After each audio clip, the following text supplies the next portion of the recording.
हाँ, previous class में हम मेथड ऑफ इमेजेस की बात कर रहे थे, राइट ना।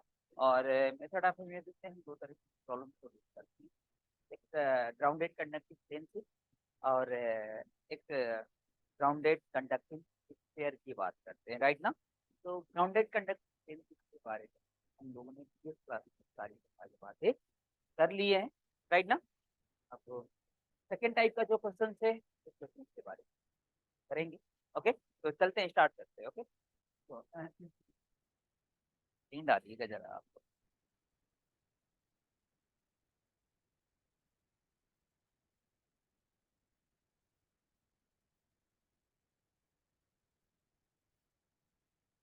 तो grounded conducting sphere,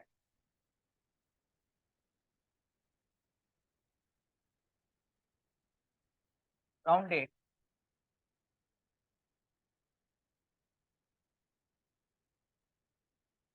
conducting sphere, grounded conducting sphere and point charge and point and grounded conducting sphere and a point charge,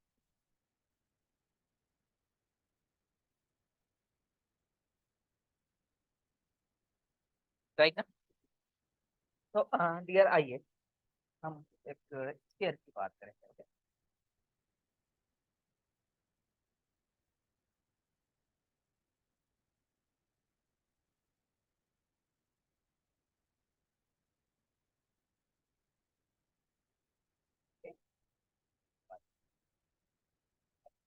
ये एक स्फीयर है, राइट ना। इसको हमने क्या कर दिया, ग्राउंडेड कर दिया। तो हमने क्या कर दिया, ग्राउंडेड कंडक्टिंग स्फीयर ग्राउंडेड कर दिया। मैंने मान लिया इसके सेंटर से ए डिस्टेंस से कोई चार्ज, मान लिया इसके सेंटर से ए डिस्टेंस कोई चार्ज, क्लियर है ना। ए डिस्टेंस से कोई चार्ज कंडक्टिंग शीट है, ये कंडक्टिंग स्फीयर, और इसके सेंटर से ए डिस्टेंस पे कोई चार्ज, अगर वहाँ पे जिस क्लास में हम बात कर रहे थे एक पेंसिल ले रहे, और इसको हम क्या कर दे रहे, कंडक्टिंग शीट में क्या कर दिया था, ग्राउंडेड कर दिया। तो ग्राउंडेड कर दिया था, और उससे एक्स डिस्टेंस या जेड डिस्टेंस कोई चार्ज रख रहे थे, तो इमेज बन रहा था कि नहीं बन, राइट ना। तो ये भी ग्राउंडेड कंडक्टिंग स्फीयर है। तो यहाँ पे कोई चार्ज रख दिया, तो इस चार्ज का इमेज बनेगा नहीं बनेगा, कितना डिस्टेंस पे बनेगा, कहाँ बनेगा, ये हमें नहीं पता। मैंने मान लिया कि ये जो यहाँ से सेंटर से बी डिस्टेंस का इमेज बनेगा, किस डिस्टेंस पे, बी डिस्टेंस पे, और ये क्यू है, क्लियर है। हमें नहीं पता है डिस्टेंस क्या है, हमने मान लिया क्यू डिस्टेंस, बी डिस्टेंस पे, राइट ना। कोई चार इसका इमेज चार्ज क्यू डैश, निकाल लेंगे क्यू डैश बी डैश की वैल्यू, बी की वैल्यू और क्यू डैश की वैल्यू हमको क्या करना है, बोल दीजिए हाँ या ना। तो ये एक पॉइंट, ये पॉइंट लिया मैंने, ये ले लिया, और ये पॉइंट हमने ले लिया क्या, तो मिला दिया, कोई एक पॉइंट ले लिया, दो पॉइंट, क्लियर है क्या। अच्छा, मुझे एक बात बताएंगे, इन चार्ज के साथ, इस चार्ज के साथ और इस चार्ज के साथ पॉइंट ए पे जो पोटेंशियल अगर हमने निकालना हो, हम निकाल सकते हैं नहीं निकाल सकते, ये potential at point A, potential at point,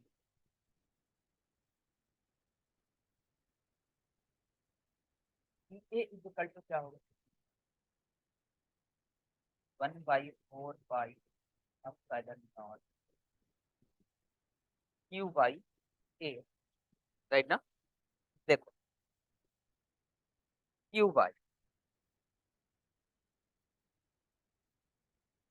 मुझे एक बात बताओ, मुझे एक बात बताओ, इसका डिस्टेंस कितना हो। अब देखो, और ये एक मैंने मान लिया ये है यहाँ से यहाँ तक, ये आर है रेडियस। तो यहाँ से यहाँ तक का डिस्टेंस क्या होगा, ए माइनस,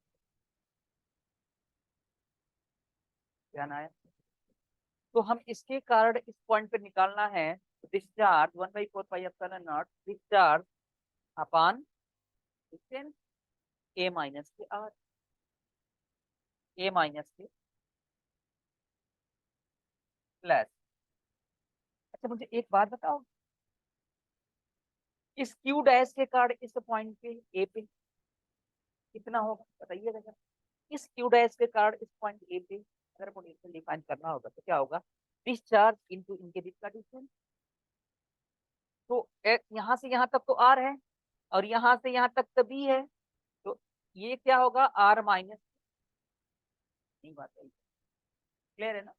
तो क्या होगा dear, Q dash by R minus, Q dash by R minus.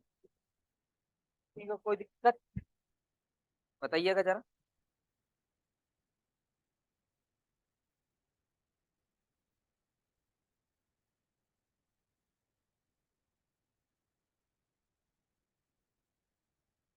ठीक है। अच्छा मुझे एक बात बताइए, ये पोटेंशियल तो आपने निकाला है और ये पोटेंशियल इस पॉइंट पे कितना होगा, जीरो होगा यार, नहीं बात है।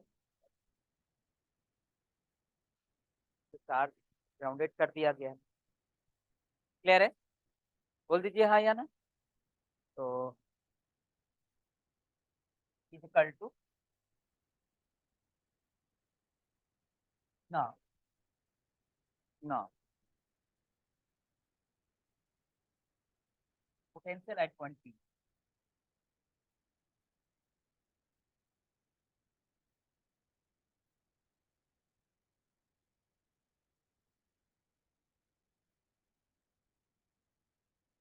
इक्वल 1/4 पाई एप्सिलॉन नॉट, इसके कारण इस पॉइंट पे निकालना।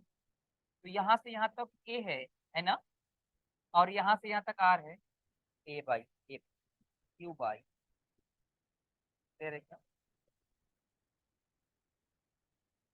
ए प्लस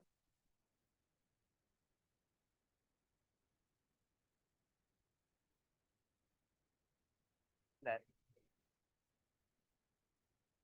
बी, यहाँ से यहाँ तक बी है, यहाँ से आर है, डैश बाई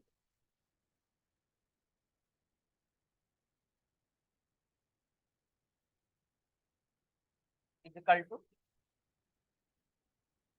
व्हाट, क्लियर,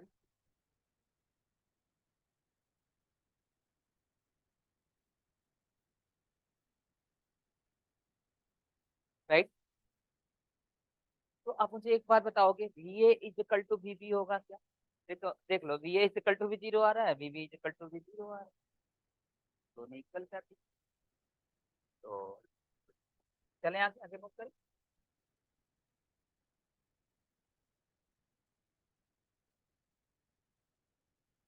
हो गया, C V A equal to,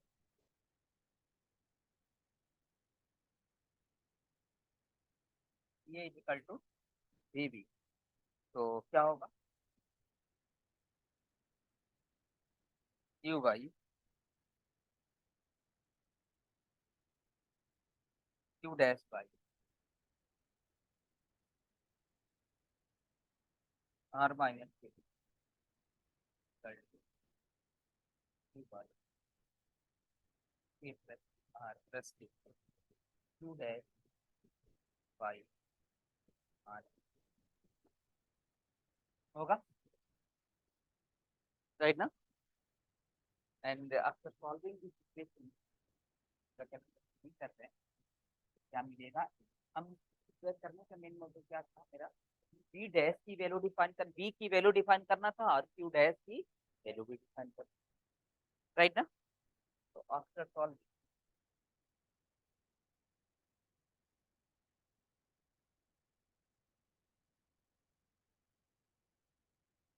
this,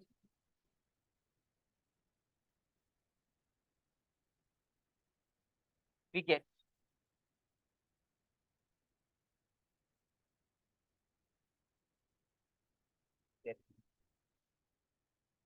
we get q dash equal to minus k r by q dash equal to minus k q r by a, and v is equal to r by v is equal to r square by, right? इनको remember, तो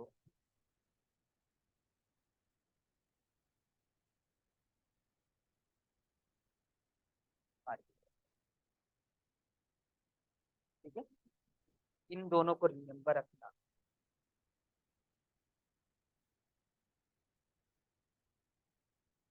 क्या होगा spherical acid के case में, Q dash की value कभी पूछ देता, क्यू डैश की वैल्यू क्या होगी, तो मेथड ऑफ इमेज चार्ज होगा। तो आपको इतना पता आर क्या है, रेडियस ऑफ स्फीयर, और ए क्या है, डिस्टेंस है सेंटर से चार्ज के बीच का, ठीक है। इससे आपको बी क्या निकालने के लिए पूछ रहा है, बी जो सेंटर से इमेज चार्ज का डिस्टेंस, क्लियर है ना, सेंटर से इमेज चार्ज का, क्लियर है क्या, चलें क्या आगे।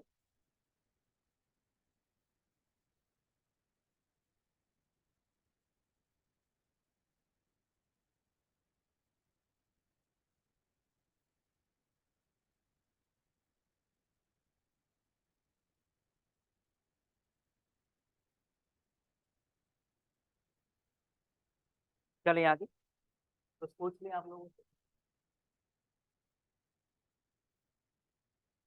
आप लोगों का, हाँ?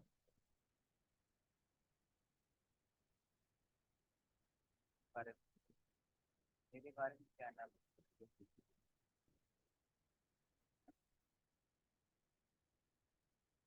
अरे नहीं, ऐसे द इमेज चार्ज, मैं कभी इसको रखा ही, the image charge, the image charge on distance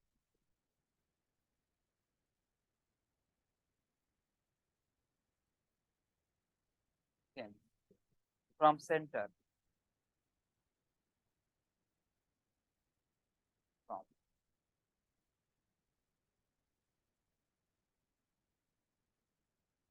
from centre R respective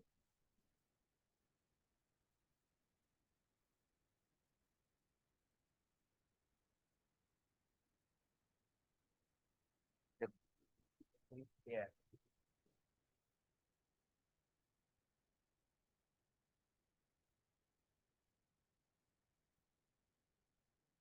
okay?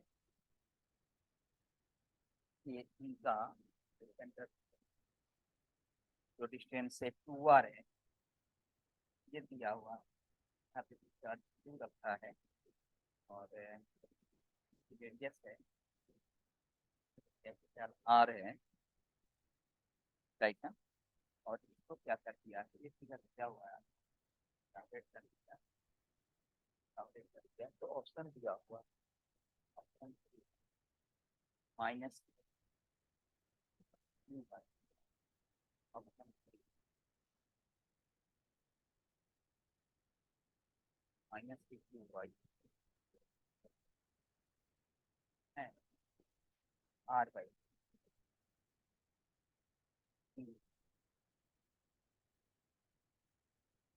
Minus Q by है, R by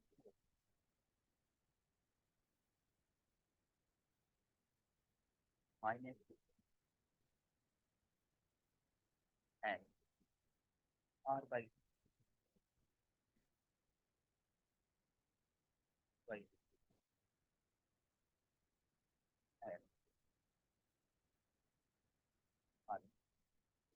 Q/2 and R.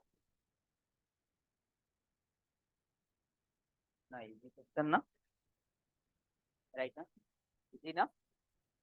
ये क्वेश्चन पूछा हुआ है गेट का क्वेश्चन। हाँ,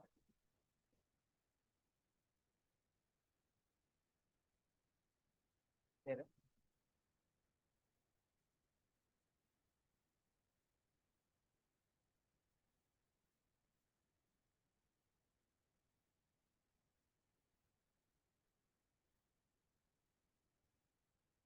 क्या हो जाएगा? क्या पूछता है आप पहले? इमेज 4 है। Q dash is equal to क्या था? -Q QR/T। A is equal to क्या है यहाँ पे? QR। A is equal to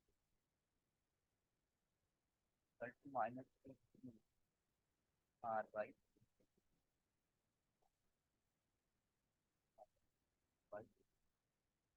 हो गया। और X1 क्या पूछता है? X1 क्या पूछता है? E इज इक्वल टू क्या होता है? R² ये है ना।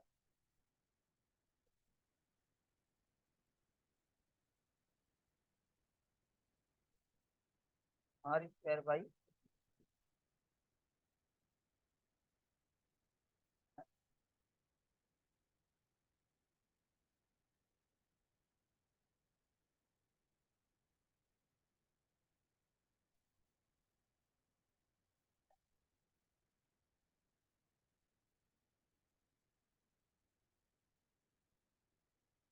Sunny will be your correct option।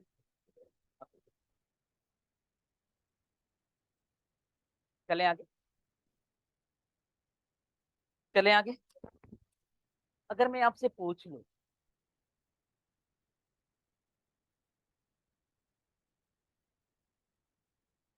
ये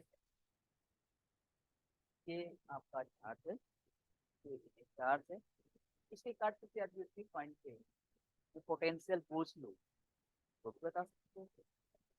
पहले फिगर बनाते हैं, राइट ना। फिगर पहले बनाते हैं और उसका पोटेंशियल आप लोग थोड़ा फाइंड आउट करोगे ना।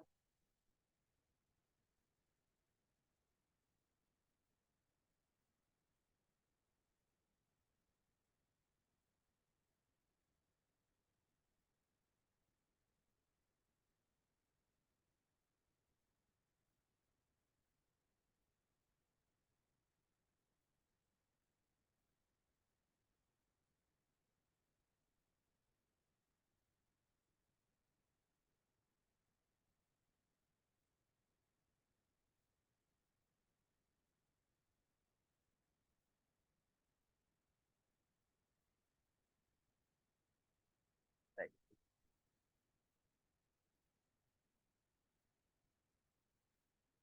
ये नहीं,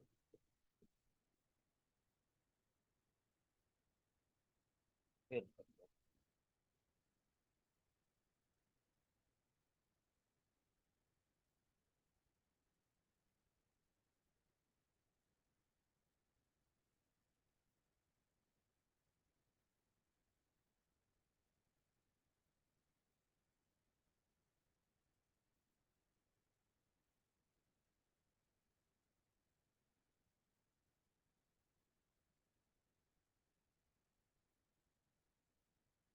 यहाँ से कट ये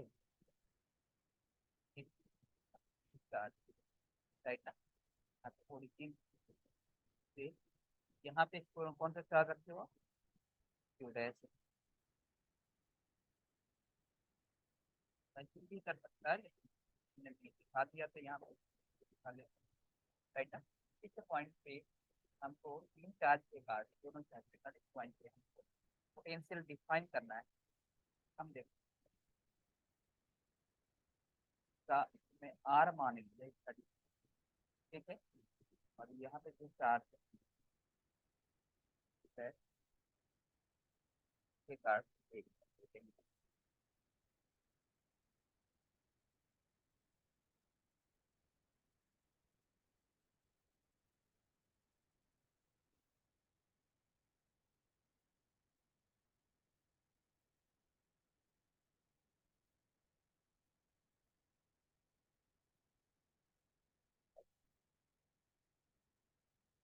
सारे पॉइंट।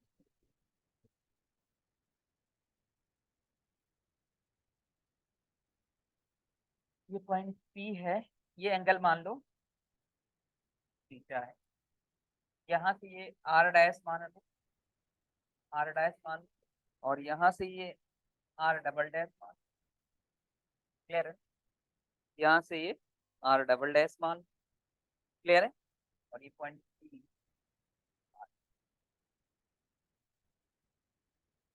क्लियर है।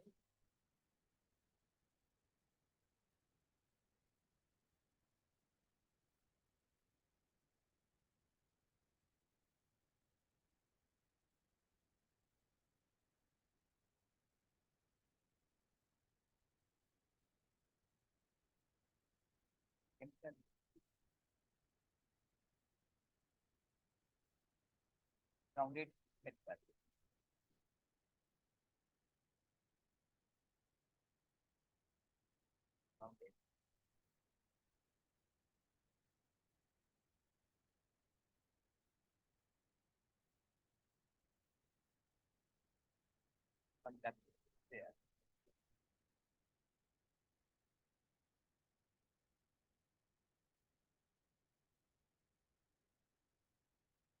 एंड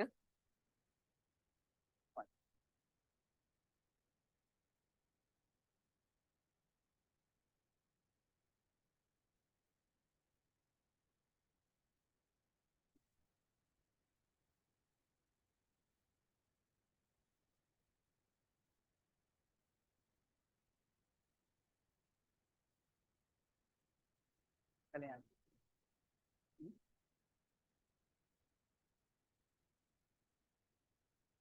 इस पॉइंट को हमने ए पॉइंट बोल दो, ए पॉइंट बोल दो, बिल्कुल बोल दो। चलिए, फिगर समझ में आ रहा है मैंने कैसे फिगर बनाया है? ओ टी ए बोल दो, ये ठीक है। चले आगे।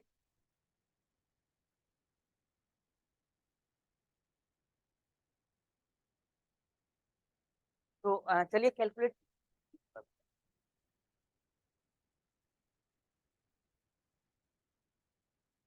फिगर तो बना दिया।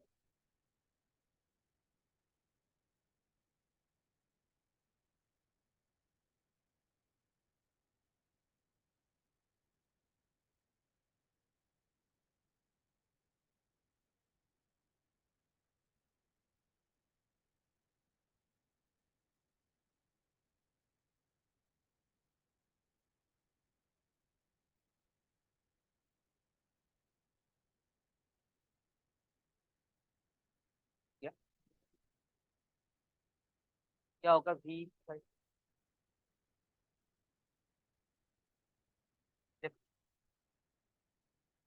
इसके कारण इस पॉइंट पे 1/4 pi epsilon not Q by R double dash, और इसके कारण दो ही चार्ज दिख रहे हैं ना, Q/4 pi 1/4 pi epsilon not Q dash by 1/4 pi epsilon not common हो जाएगा, राइट ना। Q/R double dash plus R dash हो गया। दिस इज इक्वेशन 1 है यार, this is equation 1। Q dash और आर डैश और आर डबल डैश की वैल्यू निकाल लो। हाँ बिल्कुल। हाँ, किसके लिए? आर डैश की वैल्यू अंडर रूट में आएगी ना, अंडर रूट में आएगा ना।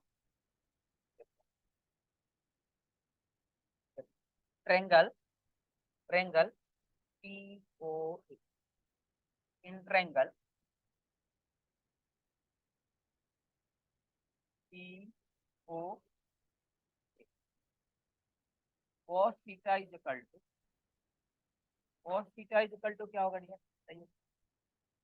cos theta is equal to R square plus B square minus R double R dash square, R square plus A square minus R dash square upon 2, right ना। R dash का square हो जाएगा R dash का R dash का square, clear ना। तो 2 br cos theta equal to R square plus B square minus R. तो इधर ले जाए, इधर लाए, R dash square equal to R square plus B square minus R और आर डैश की वैल्यू जो आता है under R square plus minus R. कोई दिक्कत इसी तरीके की कोई प्रॉब्लम सिमिलरली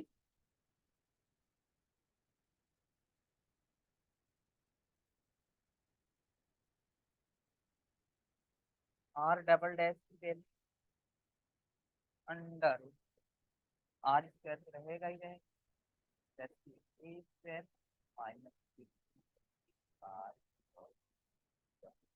माइनस आर और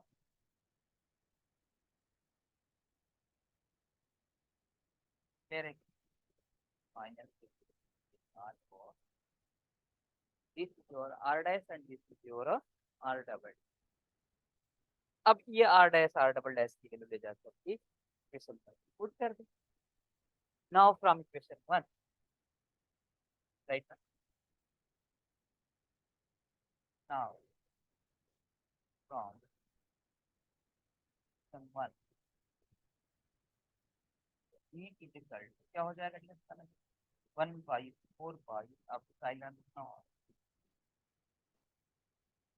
Q by under root R square plus A square minus minus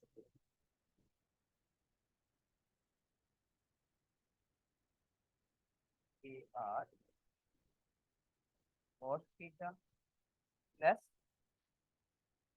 2 dash upon under root R square plus के स्क्वायर माइनस के 2 br। क्लियर है क्या, बोलिएगा जरा। तरीके से हम पोटेंशियल को नहीं पाए, प्लस एंगल पे पूछ देगा तो भी हम थीटा की जगह पे बोल दो हाँ या ना। तो तरीके से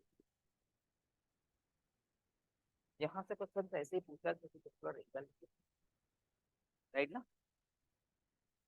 निकाल लोगे, राइट ना। याद सर क्यू डैश की वैल्यू तो आपको पता है, उत्तर देना, क्लियर है ना। अगर क्वेश्चन को अगर थोड़ा सा ट्विस्ट करता है तो क्यू डैश ना लिख सकते, वैल्यू आपको पता है, राइट ना। ए भी दे दे बी भी दे दे तो भी कैलकुलेट करा लेगा, लेकिन आपको ये पता होना चाहिए ये जो रिजल्ट मिला होगा इस रिजल्ट में आपको पता होना चाहिए ए क्या है, आर क्या है, कास्ट का कहाँ से लिए मेरे को, बी क्या है, बात समझ में आ रही है। ओके, ए है सेंटर से जो चार्ज इसका डिस्टेंस दिख रहा है,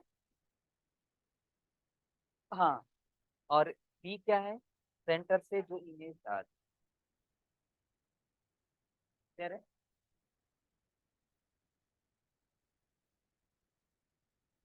ये क्यू डैश जिस पॉइंट पे क्यू डैश है वो पॉइंट ए, ठीक है। किसी को कोई दिक्कत, कोई प्रॉब्लम।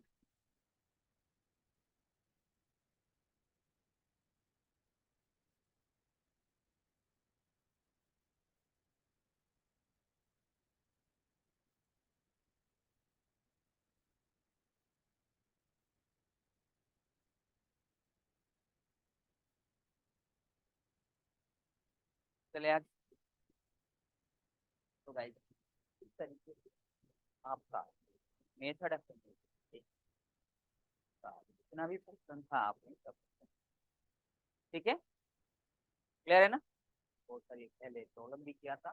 मैक्सिमम जो क्वेश्चन जो कंडक्टिंग प्लेन से ही आती है, ग्राउंडेड कंडक्टिंग प्लेन से ही आती है, राइट ना। लेकिन इससे रेयरली कभी पूछा पूछा तो इससे भी नहीं पूछा है, बट एट कभी पूछ लेगा तो किस, राइट ना, हमें आना है। ओके, तो मूव करें ना आगे। इलेक्ट्रिक फील्ड निकालना है तो इसको करें,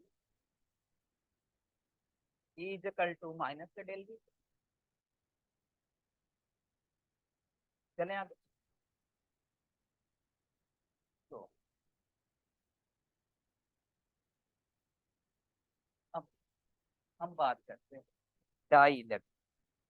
तो इससे पहले हम इलेक्ट्रिक फील्ड में मैटर हेडिंग डालते हैं।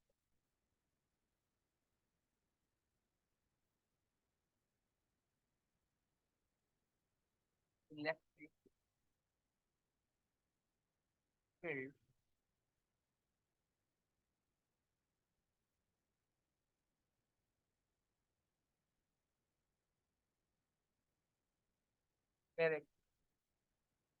इलेक्ट्रिक फील्ड मैटर का नाम सुना। मैटर कितने तरह की होती है?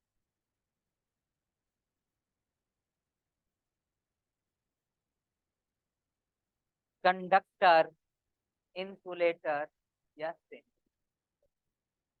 नहीं। तो हम यहाँ पे हम बात करेंगे, हम यहाँ पे बात करेंगे सर,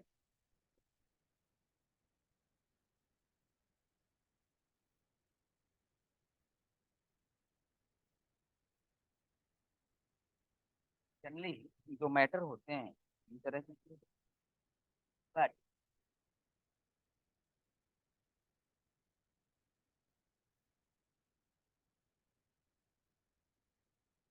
यहाँ पे दो तरीके के मैटर की बात करेंगे, एक कंडक्टर और इंसुलेटर ऑब्लिक डाइलेक्ट्रिक। तो जो इंसुलेटर का जो बिहेवियर होता है ना, डाइलेक्ट्रिक की तरह होता है, या डाइलेक्ट्रिक का जो बिहेवियर बोलते हैं ना, अप्रोक्सीमेट इक्वल टू इंसुलेटर की तरह, राइट ना। तो कंडक्टर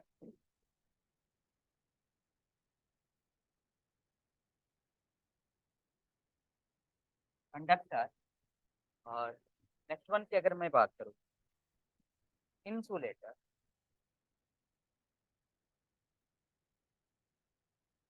राइट ना। यहाँ पे इंसुलेटर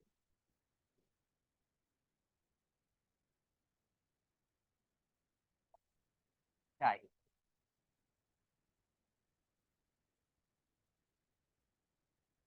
राइट ना। इंसुलेटर डाई, इंसुलेटर में क्या होता है यार, फ्री चार्ज, इसमें भी फ्री चार्ज में इसमें जो करंट फ्लो होती है ना, बहुत ही माइन्यूट, ये हम मान करके चलते हैं इसका जो बिहेवियर है। तो अगर जो करंट फ्लो होती है ना, तो करंट फ्लो किसके कारण होती है, due to free charge, right ना। इसमें चार्ज फ्री तो होते हैं लेकिन इतना कम होते हैं कि मान करके चलते हैं कि वो इंसुलेटर की तरह बिहेव, क्लियर है क्या। अब इनकी अगर मैं बात करूँ, इंसुलेटर या डाइलेक्ट्रिक की बात करूँ, तो दो तरीके के होते हैं भाई। एक तो पोलर, राइट ना, एक तो क्या होगा, पोलर।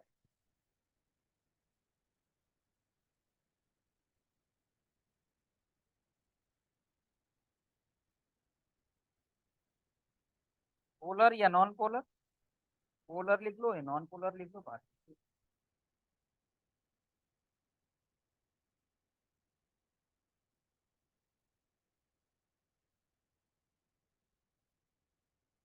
नॉन पोलर और next one,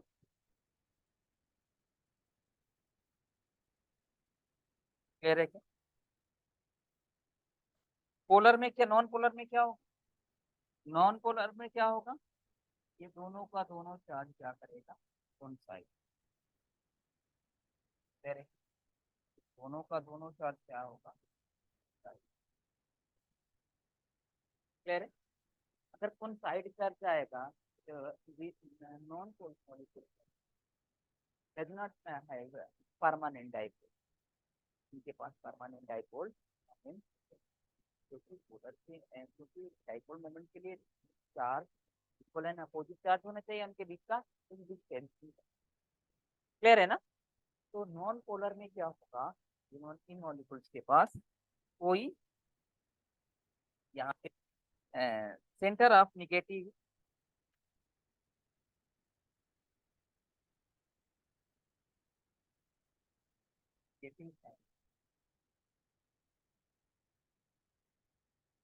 positive charge are side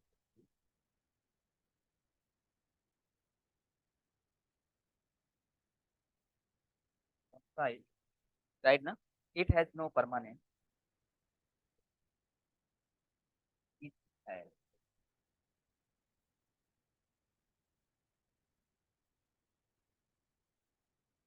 it has no permanent dipole,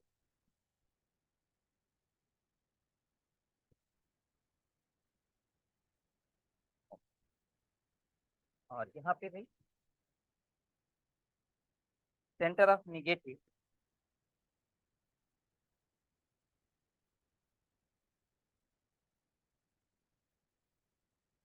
एक positive, centre of negative and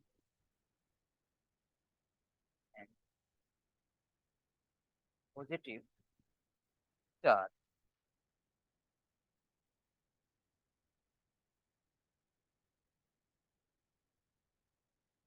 कौन साइड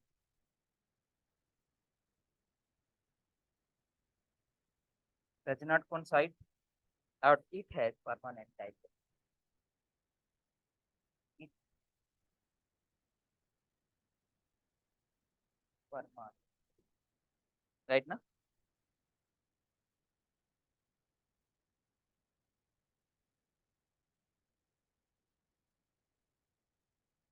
dipole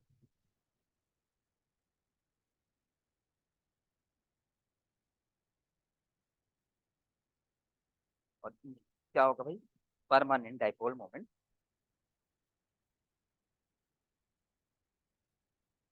क्लियर है, बातें मेरी समझ में आ रही है क्या लिख रहा हूँ। मैटर इंडक्टर डाइलेक्ट्रिक या इंसुलेटर, राइट ना। इनमें भी दो कैटेगरीज होती है, एक पोलर और एक नॉन पोलर। पोलर में क्या हो, इनका निगेटिव और पॉजिटिव चार्ज का सेंटर क्या होगा, साइड नहीं करे, और इनमें परमानेंट डाइपोल मोमेंट होगा।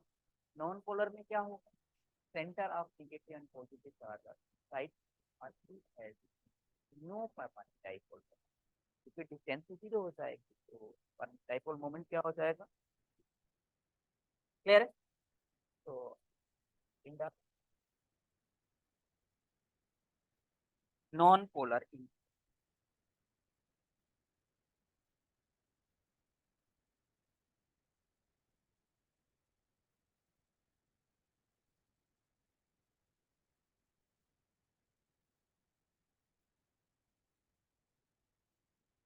ठीक है, बोल दीजिए हाँ।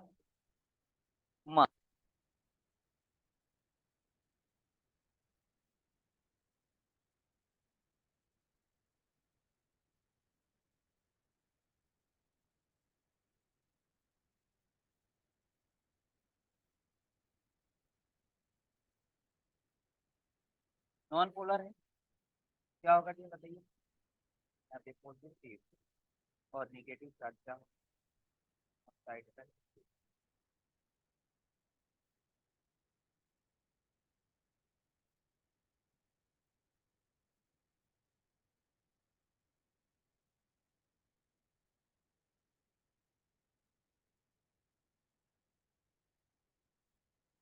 पॉजिटिव और निगेटिव चार्ज क्या हो गया, यहाँ पे मान लिया electric field, external electric field, electric external electric field,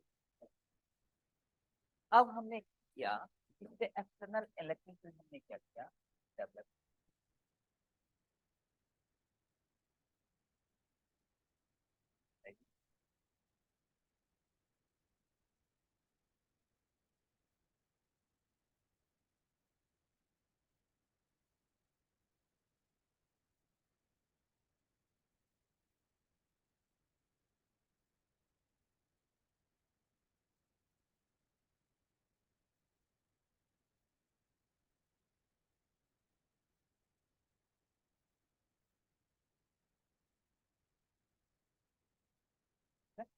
अब देखो इससे हमने क्या किया, एक्सटर्नल इलेक्ट्रिक फील्ड लगा, फील्ड इंक्रीज किया। अच्छा, ए फिजिकल टू क्या होता है, ए फिजिकल इलेक्ट्रिक फील्ड बढ़ेगा, इलेक्ट्रिक फील्ड बढ़ेगा, इलेक्ट्रोस्टैटिक फोर्स बढ़ेगा। तो अब देखना जरा, जब इसे फील्ड नहीं था तो सेंट्रीफ्यूगल साइड फील्ड, और जब ये फील्ड अप्लाई करेंगे तो due to this field force लगेगा कि नहीं लगेगा, तो ये क्या होंगे, पोलराइज होंगे या नहीं होंगे, होंगे ना। तो इसके कारण हमको डाइपोल मोमेंट मिलेगा कि नहीं मिलेगा, यहाँ पे no dipole moment. Dipole moment क्या होगा, इलेक्ट्रिक डाइपोल मोमेंट जीरो हो जाए।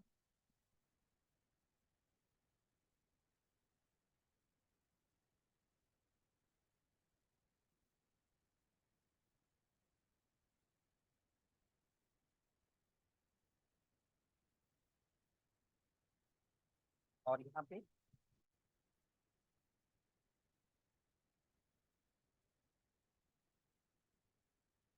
डाइपोल मोमेंट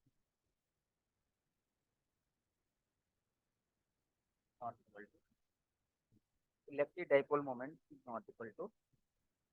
अब देखो क्या होगा, ये माइनस प्लस हो जाए, माइनस प्लस कैपिटलाइज हो जाए, माइनस प्लस माइनस कैपिटलाइज हो जाए,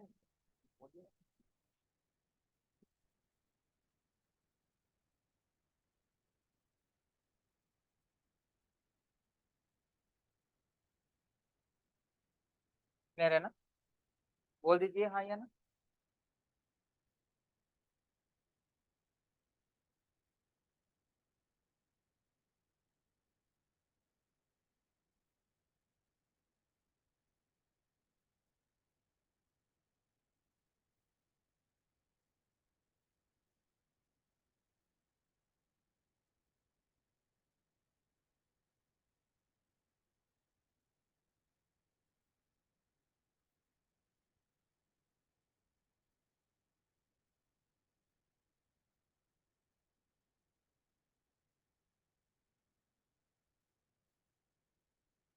चले आगे, चले ना।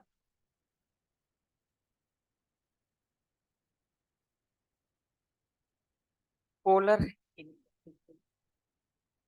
ऑल पोलर, पोलर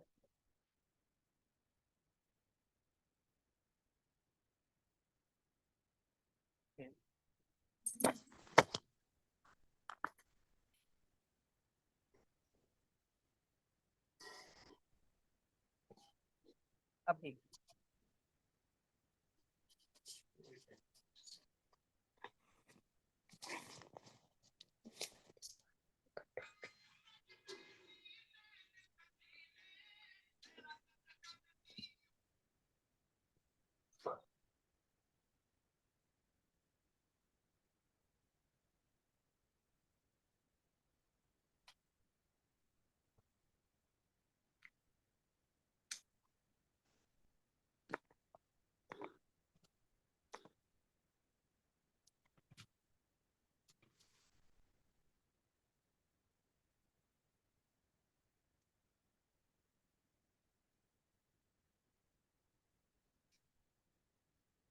हाँ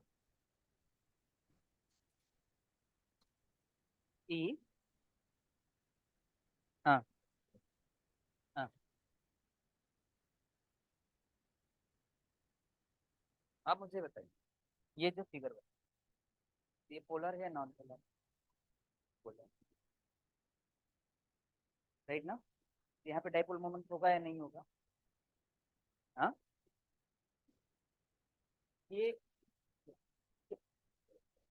ये डाइपोल मोमेंट एक वेक्टर क्वांटिटी है, वो एक दूसरे को कैंसल आउट कर देते हैं। अब हम इस पे इलेक्ट्रिक फील्ड अप्लाई करेंगे तो वो इमिशन में ओरिएंटेड कर, बातें समझ में आ रही है जो आप बोल रहे हैं वो कह रहे हैं क्या? आप इस पे अप्लाई कर दीजिए।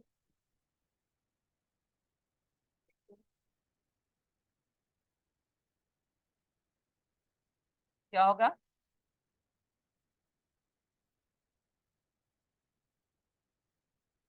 बोल दीजिए भाई।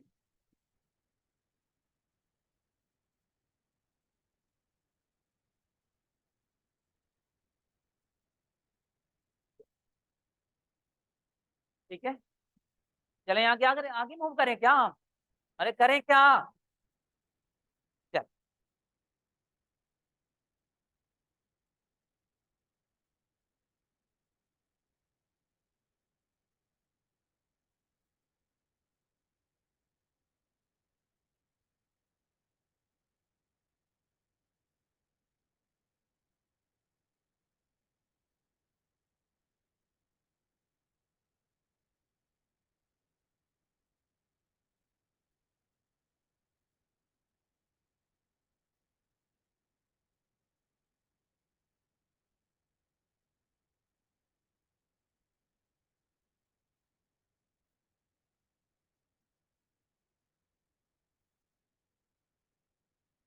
हेडिंग डाल लो, right.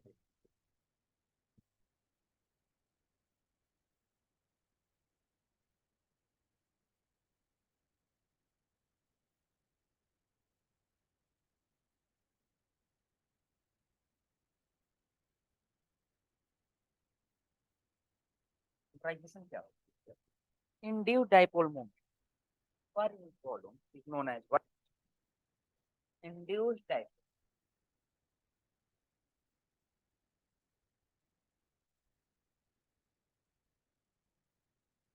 Dipole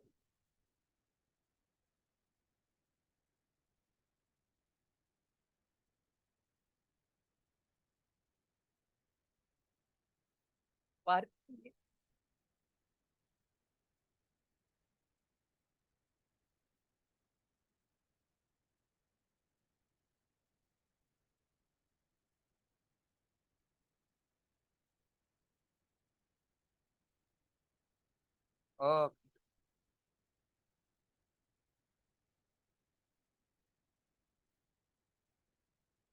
dipole moment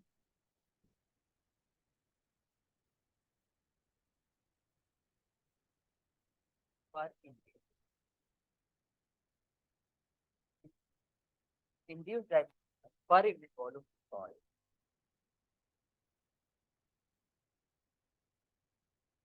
polarisation.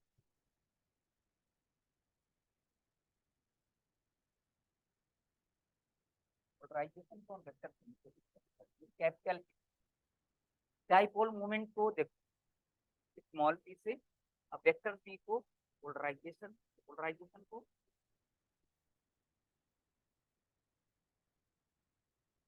और स्मॉल पी से डाइपोल।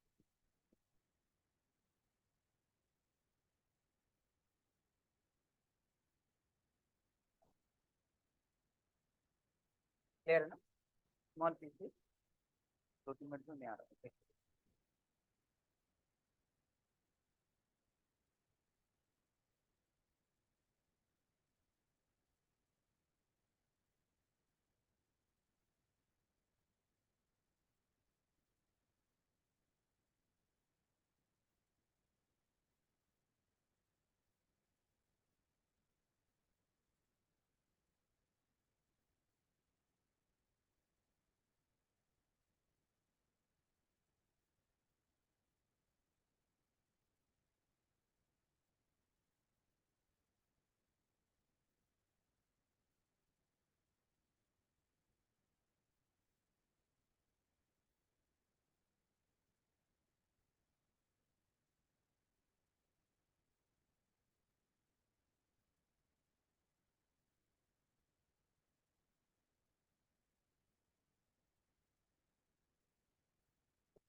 तो हाँ,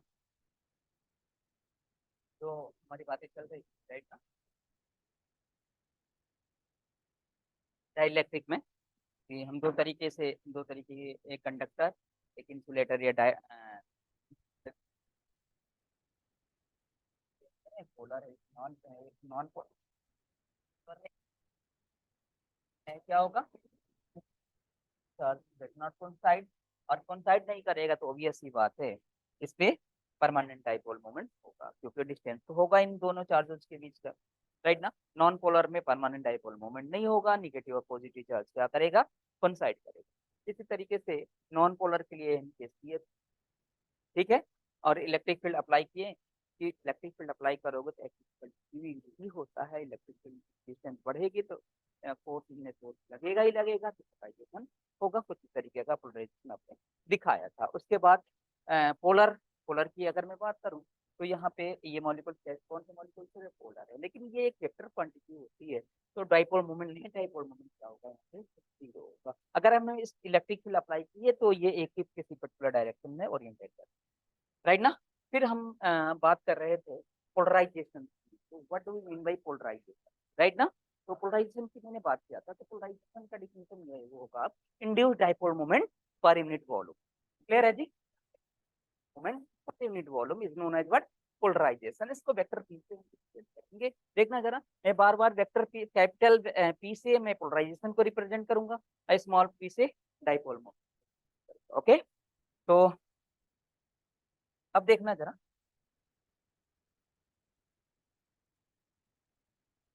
अगर मैं बात करूं आपसे,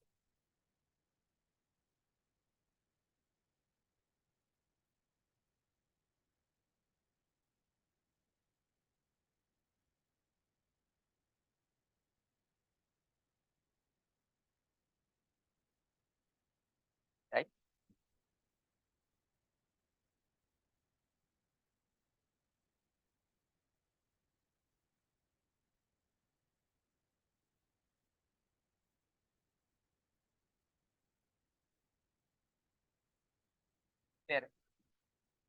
यहाँ पे हमने इनके बीच का जो डिफरेंस किया था, यहाँ पे मैंने मान लो प्लस माइनस प्लस या माइनस प्लस या माइनस, ये था minus plus minus plus minus plus minus plus.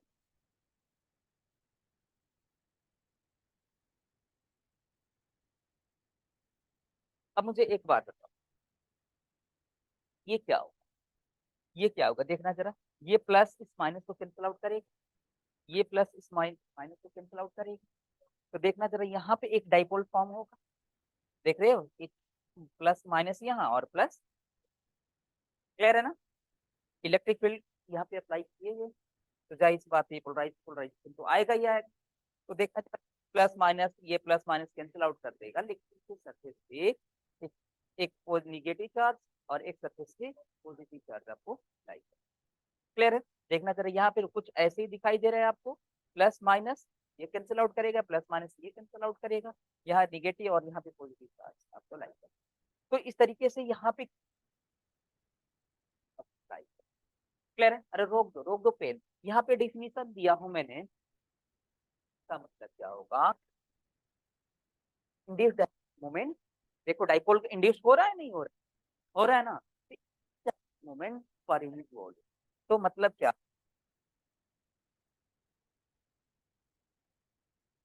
Dipole moment क्या होगा, क्यू इंटू डी, राइट ना, क्यू इंटू डी। तो देखना जरा इनके बीच का डिस्टेंस कितना लिया हमने, डी लिया है, राइट ना। वॉल्यूम कितना है, वॉल्यूम अगर लिखना होगा तो एरिया में, एरिया में डी से मल्टीप्लाई कर दे तो वॉल्यूम निकल जाएगा क्या, राइट ना। तो सरफेस एरिया जो हमने सीख लिया वो,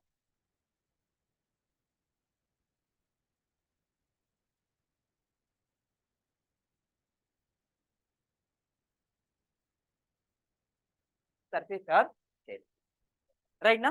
तो लेकिन ये नहीं होगा क्योंकि डाइलेक्ट्रिक की बात कर रहे हैं ना,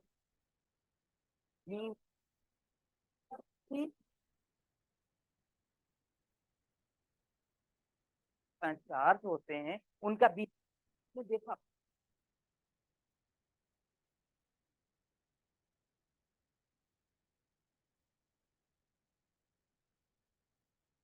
इंसुलेटर के बिहेवियर की तरह होता है। इसमें इतनी माइन्यूट करती है कि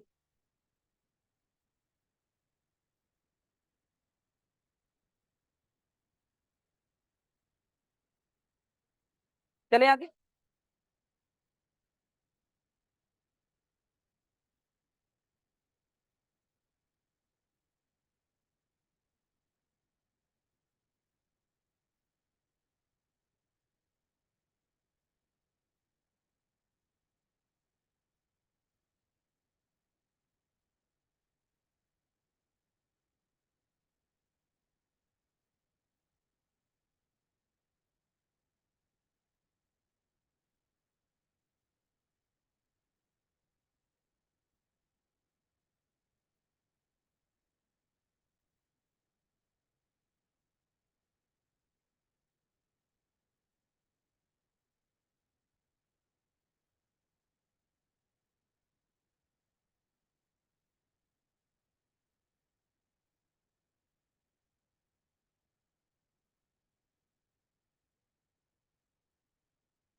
सर आवाज नहीं आ रही।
सर आवाज नहीं आ रही आपकी।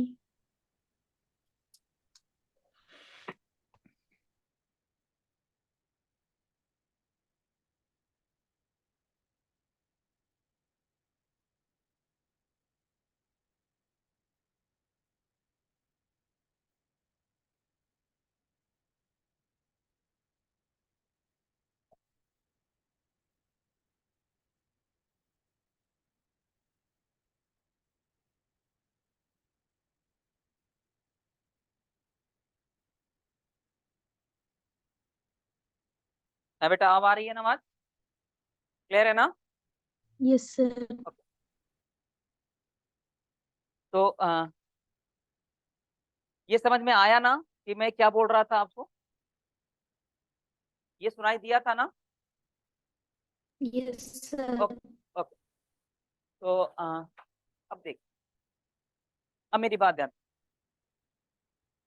ये जो सरफेस बाउंड चार्ज डेंसिटी मिल रहा था, ये जो इलेक्ट्रिक फील्ड में अप्लाई किया हुआ है, कैसा इलेक्ट्रिक फील्ड है? यूनिफॉर्म इलेक्ट्रिक, राइट ना?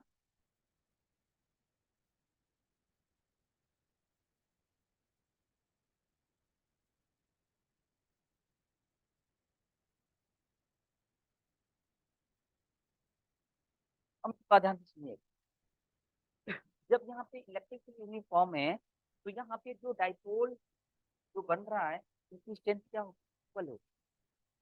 ऑब्वियस सी बात है, अगर हम यूनिफॉर्म इलेक्ट्रिक फील्ड अप्लाई करें, आप ही मान लो चार्ज दे दो, तो आपके पोलराइजेशन जो होगा यूनिफॉर्म ही तो होगा, तो आपकी जो स्ट्रेंथ होगी वो भी क्या होगी? यूनिफॉर्म होगी। तो ही तो जाकर के ये कैंसिल आउट करेगा। बोलिएगा हाँ या ना? अगर ये इलेक्ट्रिक फील्ड यूनिफॉर्म ना, नॉन यूनिफॉर्म इलेक्ट्रिक फील्ड, तो इसके वॉल्यूम में भी चार्ज लेगा, वो कैंसिल आउट नहीं कर, राइट ना? तो वहां पे जो चार्ज में डेंसिटी होगी, उस चार्ज डेंसिटी को वॉल्यूम बाउंड चार्ज, बात समझ में आ रही? वहां पे जो चार्ज डेंसिटी मिलती है, उस चार्ज डेंसिटी को बोलेंगे volume bound charge.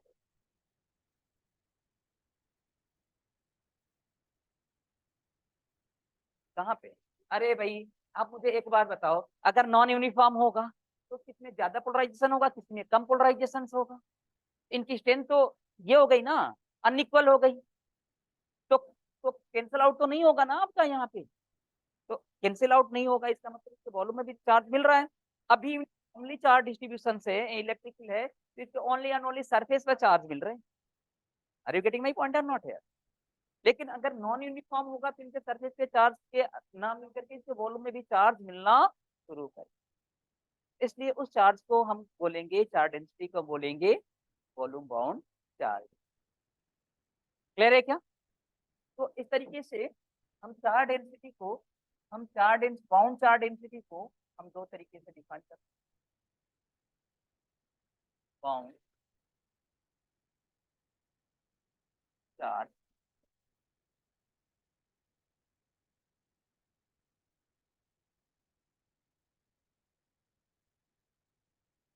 Right?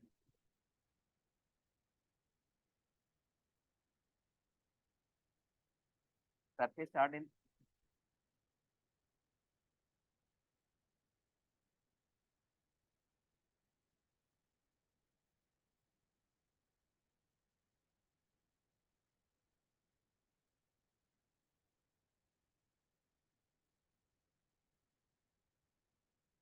Sigma B is equal to vector P dot,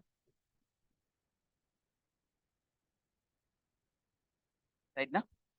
sigma B is equal to vector P dot N cap, और सरफेस के बाद कौन सा? Volume bound.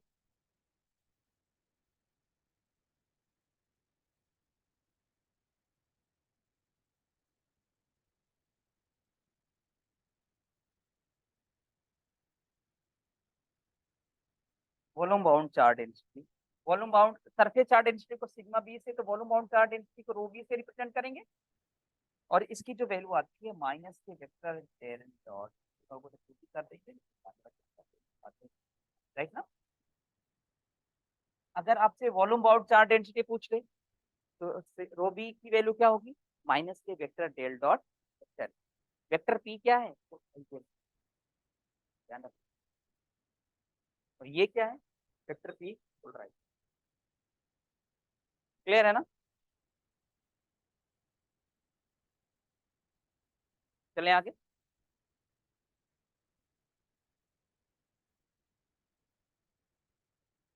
थोड़ा सा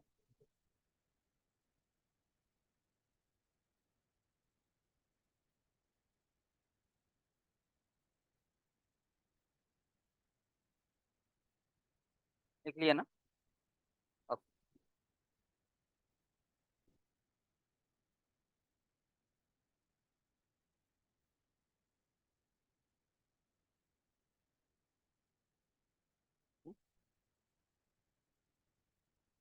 क्या जी? हाँ हाँ आता है, ये तो बिल्कुल तो ध्यान रखना, राइट ना। और गेट आउट में तो डायरेक्ट डायरेक्ट पूछ लेता है, गेट आउट में तो डायरेक्ट डायरेक्ट पूछ लेगा। हाँ, चलें आगे।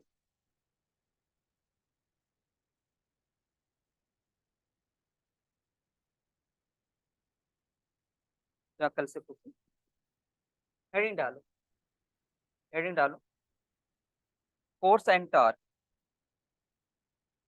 Force and torque,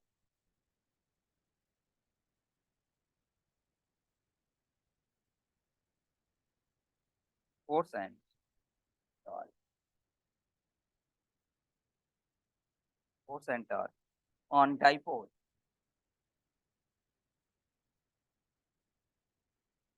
on dipole in uniform depth.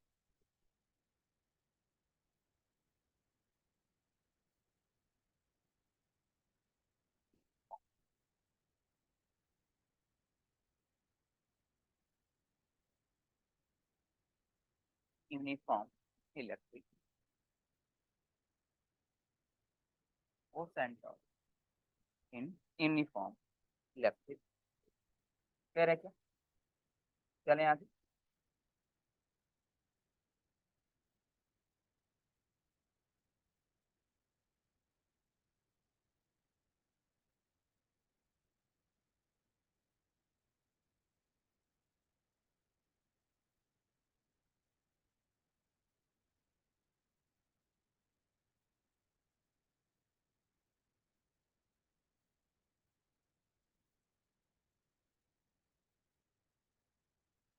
Right ना।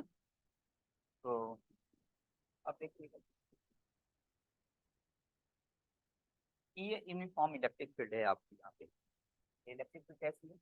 यूनिफॉर्म इलेक्ट्रिक, ठीक है। यहाँ पे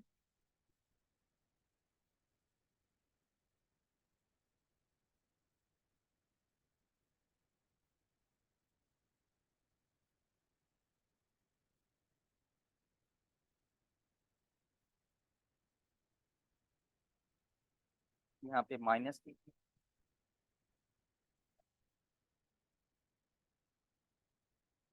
कह रहे, यहाँ पे प्लस, तो फोर्स का डायरेक्शन प्लस से माइनस, अच्छा ठीक। इलेक्ट्रिक फील्ड का डायरेक्शन किधर, राइट ना। तो F is equal to electric field का डायरेक्शन इधर, फोर्स का डायरेक्शन, अब देखना जरा कि इधर इस चार्ज के कारण फोर्स इधर लगेगा, इस चार्ज के कारण फोर्स इधर लगेगा क्या? कौन सा, राइट ना। और इस चार्ज के कारण फोर्स इधर लगेगा क्या, राइट ना, माइनस की। एक तो डाइपोल का तो फॉर्मेशन तो हो रहा है ना, डाइपोल का तो फॉर्मेशन हो रहा है, बोल दो हाँ या ना। अच्छा, एफ नेट, नेट फोर्स कितना होगा? एफ नेट, नेट फोर्स कितना होगा?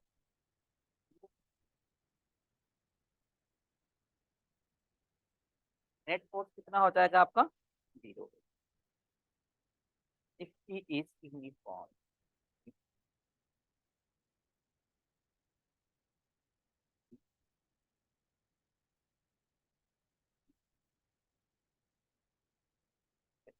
ये यूनिफॉर्म है, तो नेट इलेक्ट्रिक फील्ड कितना हो जाएगा?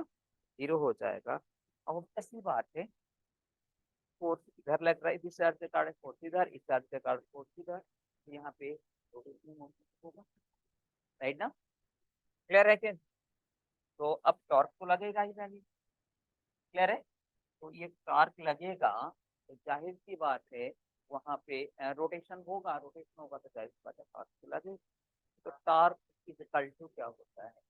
Torque is equal to vector, torque is equal to vector P cross vector small P, क्या है? डाइपोल मोमेंट,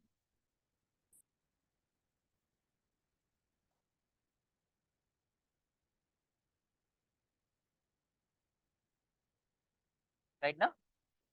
ये Q into D, that is your difference.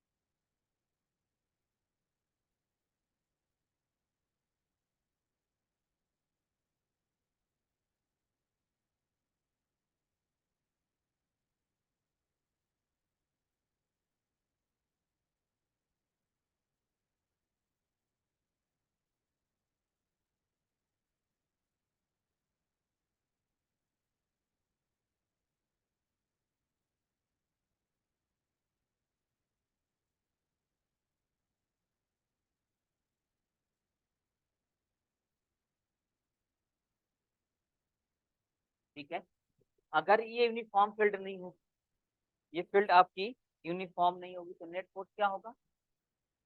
0 के इक्वल, और वो कुछ आएगा, राइट ना? क्या फोर्स की डायरेक्शन? हाँ, क्या?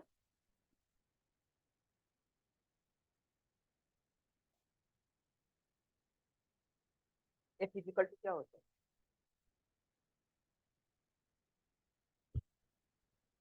ठीक है, इलेक्ट्रिक फील्ड का जिधर डायरेक्शन होगा उधर फोर्स का डायरेक्शन होगा। इलेक्ट्रिक फील्ड डायरेक्शन किधर है? पता नहीं समझना।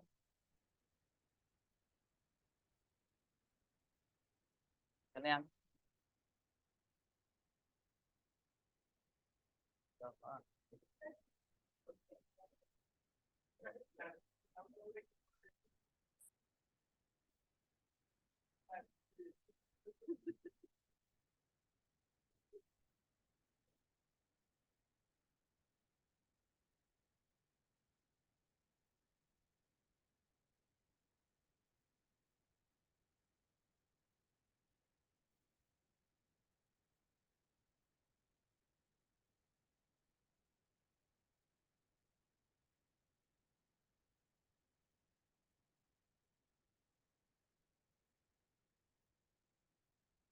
चलें आगे, रिंग डालो, गॉस लॉ इन डाई।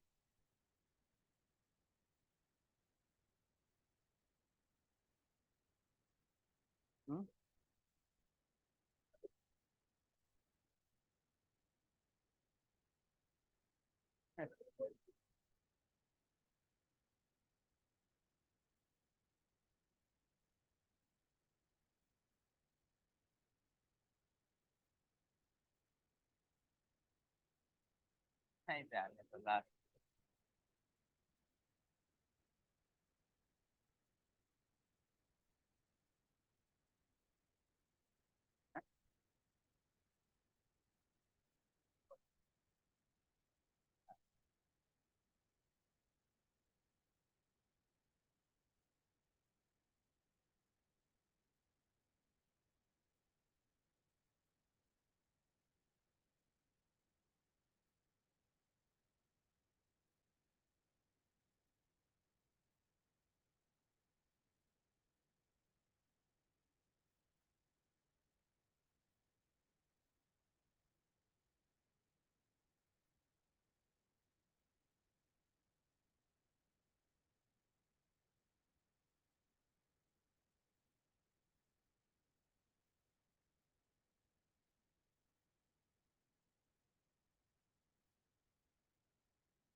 आपकी आवाज नहीं आ रही सर।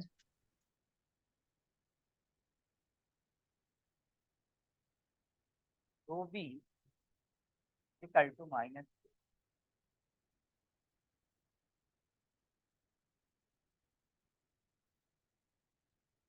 ये मैं अगर बात करूं आपसे Gauss law of in dielectric की, अगर मैं बात करूं आपसे तो क्या होगा? Vector del dot vector E is equal to rho by epsilon naught, right ना? Gauss law in electric field, ये differential form of the Gauss law है, राइट ना? और इस रो को हम दो पार्ट में हम कैरेक्टराइज करते हैं, रो एफ प्लस, राइट ना? तो इसको volume bound charge density, right ना?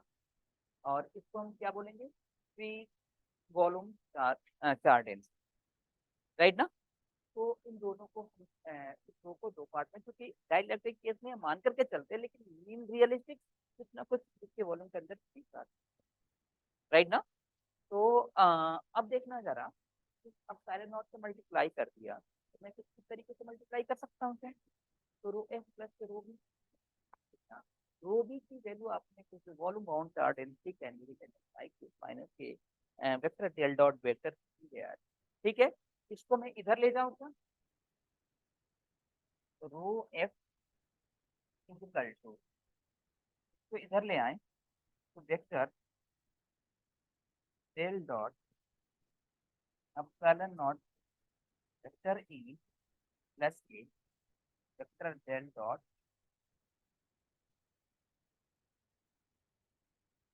डेल, दोनों में से कॉमन होगा, क्लियर है? तो इसको मैं कैसे लिख सकता हूँ? Vector del dot epsilon not vector E plus vector, बोल दीजिएगा हाँ, epsilon not vector E plus के वेक्टर, क्लियर है? कोई दिक्कत?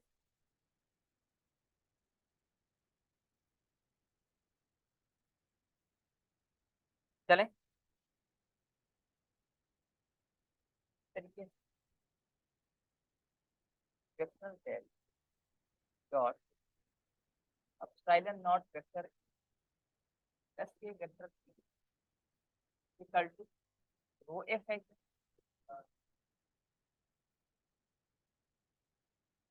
तो हम बोलते हैं vector del dot vector D,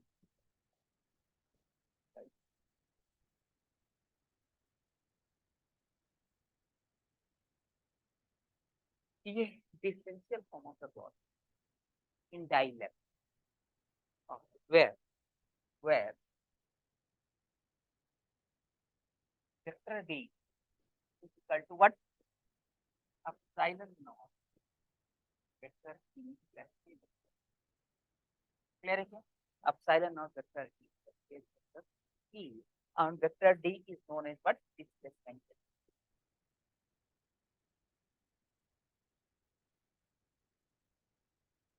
displacement को कोई दिक्कत, displacement,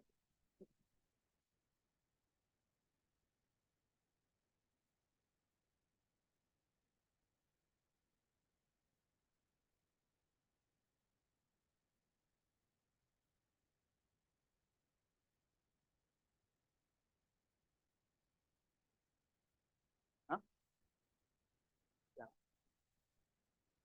हाँ, तो इंटीग्रेशन फॉर्म,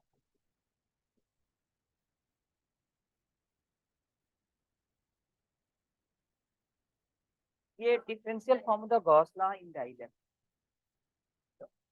जैसे वहां पे del dot E equal to rho by epsilon naught था ना, तो वहां पे क्या था?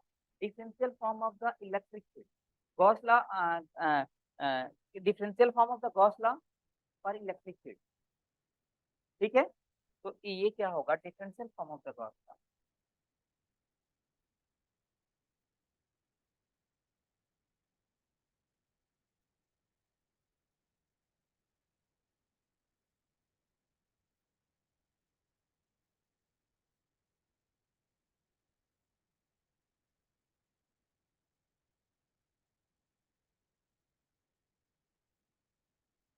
राइट?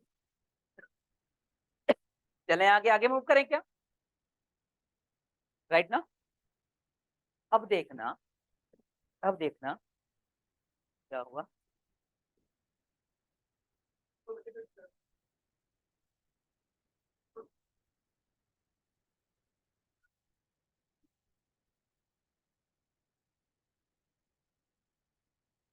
अब देखो, अब देखो, इसका integration form of the indirect. अरे मेरी बात ध्यान से सुनो, इंटीग्रेशन फॉर्म। अच्छा मुझे एक बात बताओ, इनमें इनमें इनको मैं इंटीग्रेट कर दूं, हाँ डीवी से दोनों तरफ मल्टीप्लाई ना।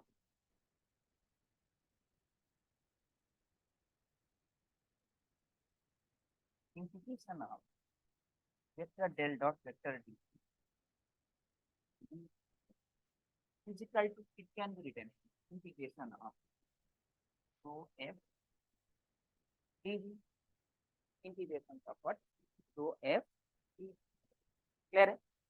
जी आपने एक चीज पढ़ा है क्या यहाँ पे, मैंने बताया है क्या आप लोगों को, गॉस डाइवर्जेंस थ्योरम, राइट ना? Integration of vector del dot A dv is equal to integration of vector A dot. Clear है क्या? बोलिएगा जरा हाँ या ना। तो now using Gauss divergence theorem,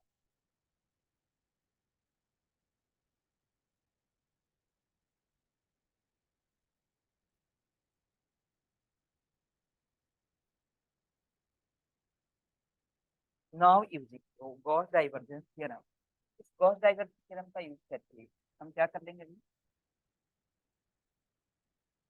किसमें कन्वर्ट कर लेंगे?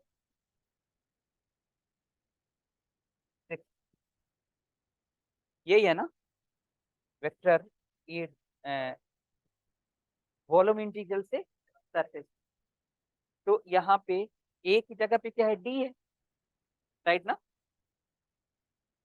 तो vector D dot D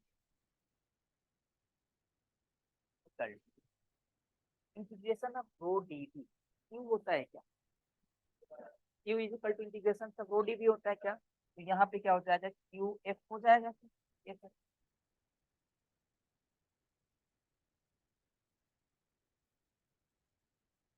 clear है? चलें आगे, आगे मूव करें।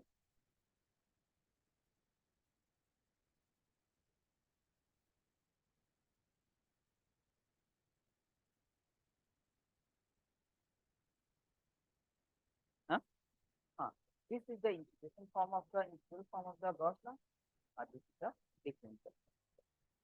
डी क्या है, डिस्प्लेसमेंट है, और डी की जो वैल्यू होती है एप्सिलॉन नॉट करके डी है। पी क्या है, इलेक्ट्रिक फील्ड, पी क्या है, ठीक है? चले यहाँ, समझ में आ रहा है? कहीं पे किसी तरीके की कोई प्रॉब्लम, प्रॉब्लम तो होती होगी तो। हाँ, एक बात मुझे आप लोग, एक बात,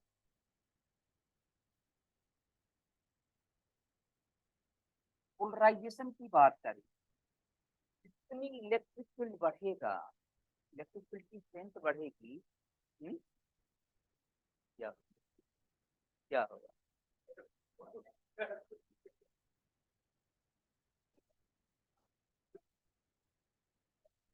किसका टाइम हो गया?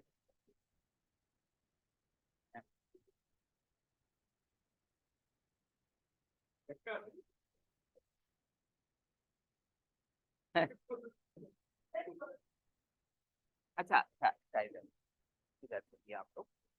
तो देखिएगा जरा, व्यक्ति, अगर अगर आपको आपकी इलेक्ट्रिक फील्ड की स्ट्रेंथ बढ़ेगी, पोलराइजेशन भी बढ़ेगी।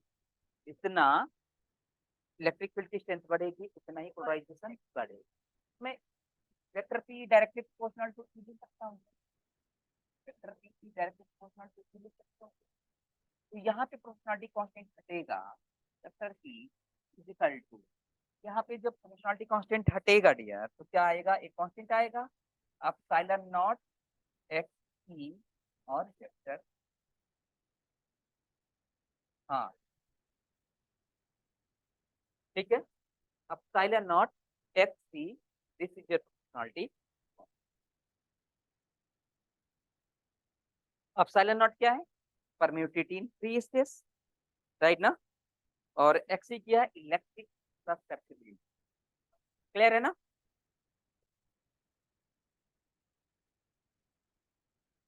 ठीक है, मूव करें क्या आगे? अच्छा, मुझे एक बात बताएंगे आप लोग,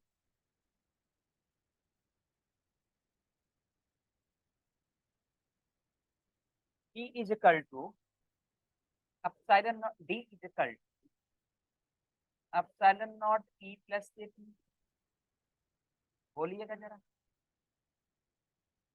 पढ़ा था ना। तो vector P is equal to vector D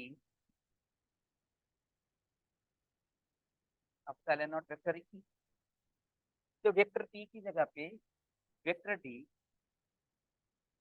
minus के epsilon not vector E equal to, लिखिएगा जरा, एप्सिलॉन नॉट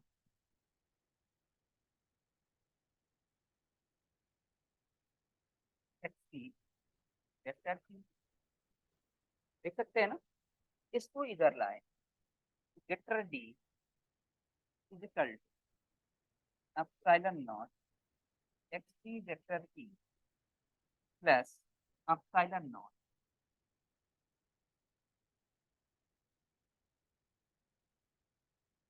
वेक्टर E। तो एप्सिलॉन नॉट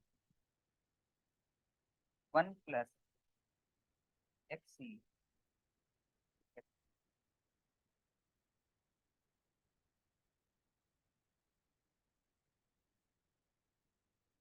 क्लियर है? Where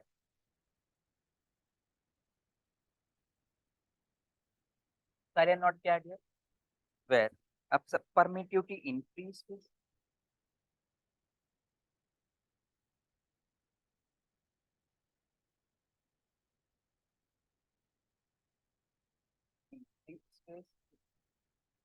permittivity in free space.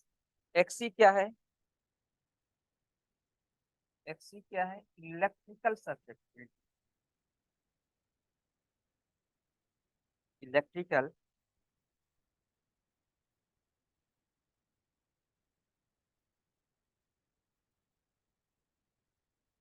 Electrical susceptibility. और ये किस पे डिपेंड करता है? डिपेंड्स अपॉन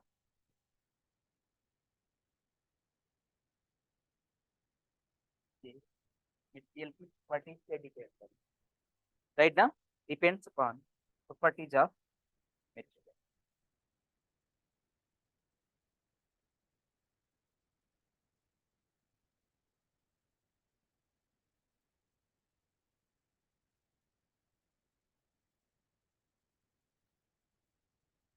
ओके, राइट ना। नेक्स्ट पेज पे आए।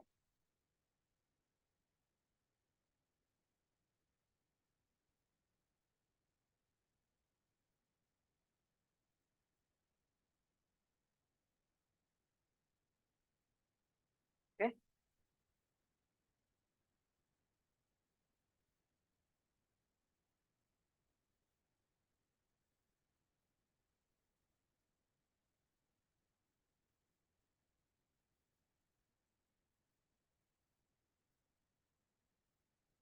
हो गया ना।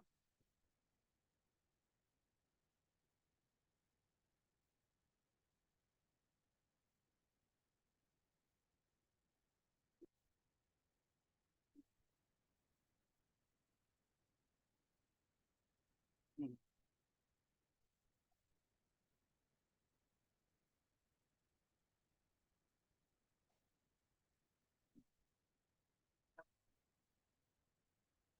हाँ हाँ, वो आपने पढ़ा होगा।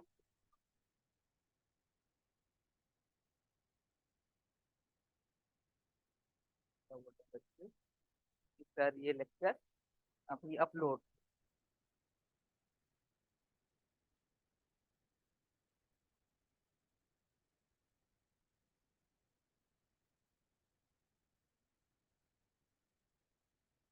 ठीक है डियर, हाँ ये लेक्चर जो है अभी अपलोड हो जाएगा, अभी थोड़ी देर में अपलोड हो जाएगा। ठीक है, चलें आगे आगे मूव करें। तो vector D is equal, vector D is equal क्या है, epsilon naught 1 plus X E vector. ठीक है, वेयर 1 1 प्लस के X C is equal to, इसको हम बोलते हैं एप्सिलॉन आर, राइट ना, डाइइलेक्ट्रिक कांस्टेंट, राइट ना, एप्सिलॉन आर। सो आप मुझे अब बता सकते हो क्या, हाँ, तो रिलेटिव परमिटिविटी बोलते हो।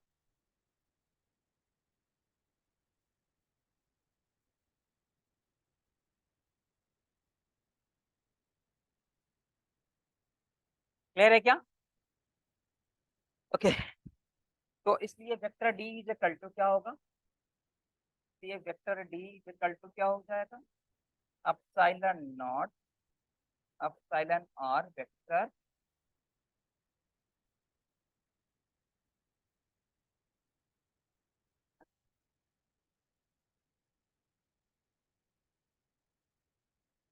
किसको, epsilon,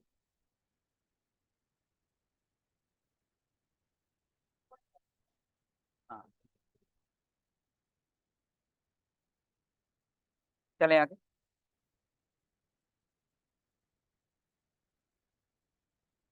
late epsilon is equal to epsilon naught epsilon. ठीक है, तो vector D is equal to क्या होगा, एप्सिलॉन वेक्टर। ठीक है, फॉर फ्री स्पेस की अगर मैं बात करूँ,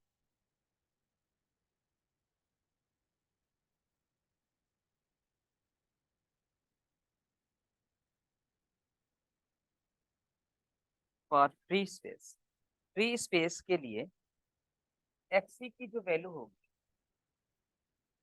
एक्सी की वैल्यू क्या होती है, जीरो होती है। तो ये एप्सिलॉन आर की वैल्यू क्या होती है,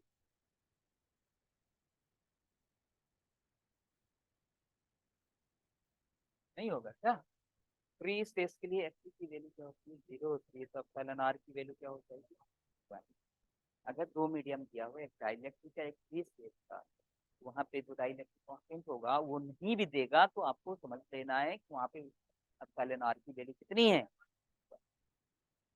ठीक है कि क्लियर है, नहीं क्वेश्चन पूछा हुआ है कई मत इसमें। तो अब देखना जरा, अगर एक्सी की वैल्यू जीरो, तो डियर मुझे एक बात बताएं जरा, जब एक्सी की वैल्यू जीरो होगा फॉर फ्री स्पेस के लिए, तो एक्सी की वैल्यू जीरो हो गया तो पोलराइजेशन क्या हो गया, तो मतलब मैं बोल सकता हूँ क्या कि फॉर फ्री स्पेस पोलराइजेशन क्या होगा, जीरो। तो ये vector P will be also zero, बोल दीजिए हाँ या ना, एक नोट करके लिखिए, in free space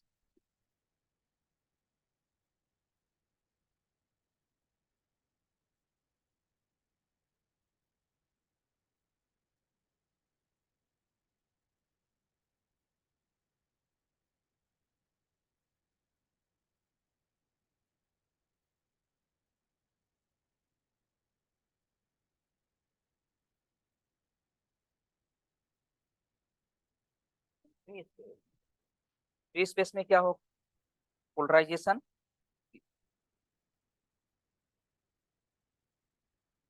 there is,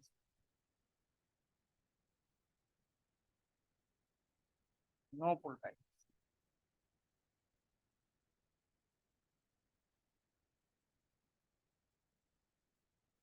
P space, there is no pull. Okay.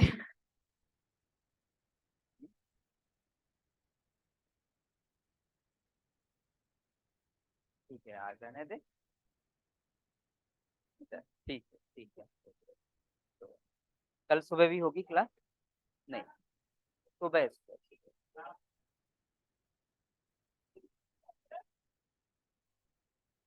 ठीक है गाइस, तो मिलते हैं क्लास में।